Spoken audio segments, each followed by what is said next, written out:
A typically quiet Pueblo neighborhood shattered by the sounds of gunfire. Tonight, one suspect has died after a shootout with police not far from the state fairgrounds. Good evening, I'm Bart Bedsole. And I'm Heather Skold. Thanks for making us your choice for your news at 10 o'clock. And we begin with that breaking news out of Pueblo. According to investigators, a man was shot by police after he pointed a handgun at officers. It happened on Bragdon Avenue, about a block away from Columbian Elementary School. News Channel 13's Chase Golightly arrived at the scene shortly afterward. Chase, what are police and neighbors telling you tonight? Bart, Heather, 3 Pueblo police officers were involved in that shooting today, and that shooting actually happening right behind me at this home right here. Police say this all started when a man was in the neighborhood asking people for where police officers were. The gunshots rang out in this South Side neighborhood shortly after 5:30 on Tuesday. Pueblo Police Department spokesperson Captain Kenny Ryder says the man police shot and killed went to a random house in this neighborhood and asked the homeowners a bizarre question. And he said, "Have you seen the police?" And they said, "No, we don't know what you're talking about."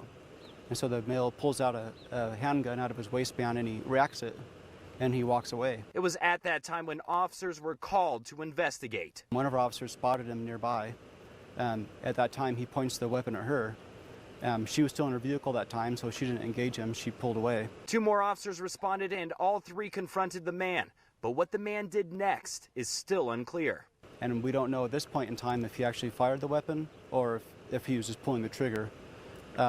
But either way, 3 officers were involved and all 3 of them shot him. Neighbors nearby heard the gunshots. At least 4. I believe 1 in the paws and then 3 more. Cops shot him, from what I heard, 6 times in the back and once in the head. The man killed at the scene, officers say he didn't have a warrant out for his arrest, but he did have a lengthy criminal past. We also asked if the shooting would be considered justified according to the new police accountability bill that was just passed at the Capitol. Captain Ryder believes it was. You get a situation where somebody's armed and they're a threat to you, an officer is going to respond. And I don't believe that had any bearing whatsoever with the bill that was just passed.